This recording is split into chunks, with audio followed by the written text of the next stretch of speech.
Hello traders, hello friends, I'm Coach Jay again. And for today's video, let's have a deeper analysis on gold.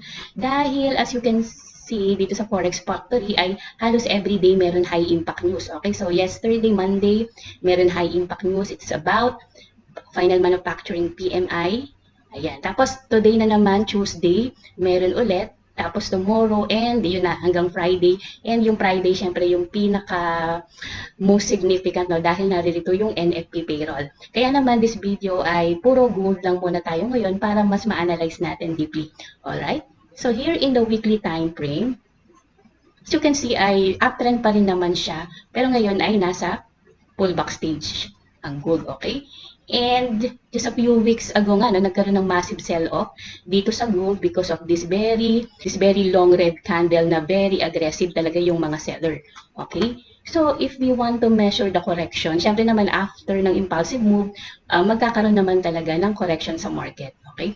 We can use the Fibonacci from this high to the low. And if we look closely, hindi pa naman niya talaga na-touch itong bandang 38.2%. Okay, na mga golden ratios ng Fibonacci, okay? So talaga may possibility na umakyat pa ang gold and i-retest itong at least 38.2% or even hanggang dito sa 50%. Alright? Let's move down to the daily time frame. We really can notice the massive sell-off, okay? Yan, drawing lang natin. This is the massive sell-off sa gold.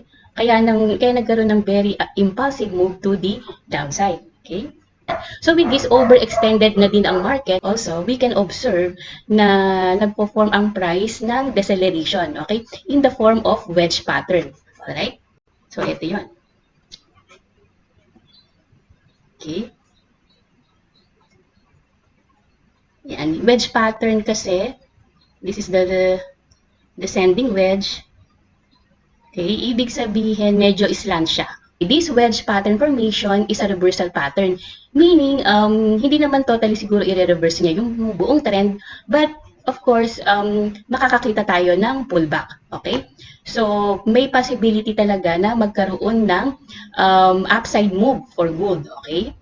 Ibig sabihin lang nito ay exhausted na ang mga seller. Okay? So, ibig sabihin hindi na sila ganun ka-strong anymore. Kasi mapapansin nyo, every time na ipupush ng seller ang price to the downside, may pumapasok naman na mga buyers, okay? Nagkakaroon ng rejection and tumataas ang price, okay? Yan. So, ibig sabihin, ang mga buyers ay bumibili sa every time na magkakaroon ng dips, okay, dito sa market. Kasi syempre, yung mga big institutions ay, syempre bumibili sila sa lower prices, okay? Kaya every time na bumababa, syempre, they take this opportunity para mag-buy. Okay? Yan. So, therefore, ability na this coming days, magkakaroon muna tayo ng movement within this range. Okay? Until such time, hindi natin alam kung kailan na magkakaroon na ng impulsive move to the upside.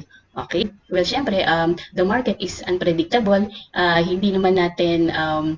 Hindi pa natin masasabi na ang price ay aakyat talaga para i-retest itong area na to, which is also lining up with the 50% fib ratio.